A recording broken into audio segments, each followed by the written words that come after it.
Ça vaut le détour, le MAG sur France Bleu Creuse. Détour à Bourganeuf, non pas pour parler d'un concert, d'une expo, non pas du tout, parler d'un livre. Il s'agit de Vermine, c'est le premier roman de Romain R. Martin. Bonsoir Romain. Bonsoir à vous, merci de cet entretien. Eh bien, je vous en prie, avec grand plaisir. Vermine, au pluriel, est votre premier roman. Il vient de paraître au Flamand Noir, là, il y a quelques jours, c'était le 2 octobre. Humour grinçant, univers surprenant, un livre redoutable. On est là devant un thriller. Vous qui êtes né dans le Calvados, en Normandie, à Vire, pourquoi avoir situé l'action à Bourganeuf ? J'ai une affection, j'ai un attachement pour le milieu rural et je voulais que le cadre de mon histoire se déroule dans un cadre rural et le département de la Creuse, je l'ai choisi parce que je crois savoir malheureusement que c'est un des plus pauvres de France et un peu des plus oubliés, et donc je voulais que mes personnages évoluent dans ce cadre-là, mais je ne voulais pas que ça soit ma région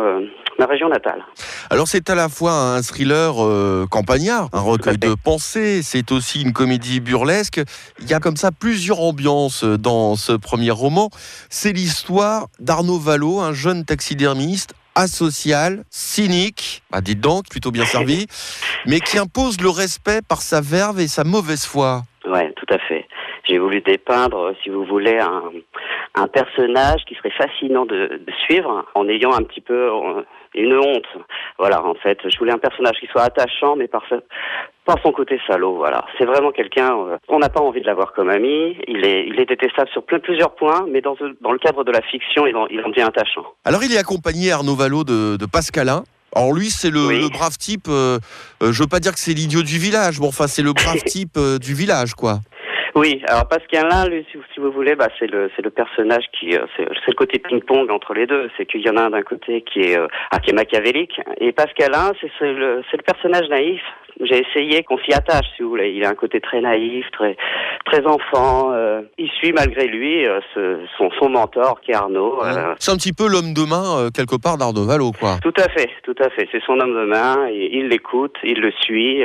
Il n'a pas vraiment lui d'opinion sur la vie, sur les choses. Son seul objectif, c'est de suivre cet Arnaud. Alors lui, il a une vie plutôt rangée. Il a une boutique, Pascalin. Il a une vie très très monotone. Il s'ennuie. Oui. Il est taxidermiste.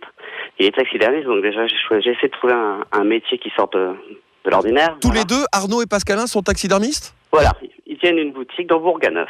C'est vrai que leur vie est assez monotone, pour le moment. Qu'est-ce qui va amener Arnaud Vallot à partir dans un périple d'aventure à la fois burlesque et tragique ? Il y a forcément un déclic, il y a quelque chose qui se passe dans sa tête. En fait, le point de bascule de l'histoire, c'est que Pascalin et Arnaud vont faire acquisition d'un chien. Ce chien va être oxy par une armoire normande. Il va mourir sous le poids d'une armoire normande, et à partir de là, va se déclencher toute une ribambelle, leur histoire, et de retrouver ce chien qui a aussi disparu. Alors hasard, accident, vengeance, c'est vrai qu'on est un petit peu brinque-ballé tout au long de ce premier roman. Est-ce que déjà, il y a en préparation un second roman ? Oui, tout à fait. J'ai commencé l'écriture qui se déroulera autre part. Une autre région ? Oui, une autre région, un nouvel univers, mais toujours dans ce côté, parce que moi j'adore l'improbable, l'absurde, le dérisoire et les situations grotesques, même voire tristes. Donc je pense qu'il y aura encore tout ceci, en fait. Moi, ce que j'aime beaucoup, c'est divertir divertir avec des choses graves, souvent. Voilà, rire, c'est uniquement des choses, mais bon, ça reste du divertissement. Si vous souhaitez plus d'infos sur ce premier roman de Romain R. Martin, Vermine, dont l'action se déroule, je vous le rappelle, à Bourganeuf, vous allez sur le site de Flamand Noir édition flamand-noir.com, et procurez-vous au plus vite ce livre, haletant. Merci beaucoup Romain, et puis bonne continuation, et puis longue vie à ce premier roman. Je vous remercie beaucoup, merci de cet entretien, et puis bonjour à vos auditeurs.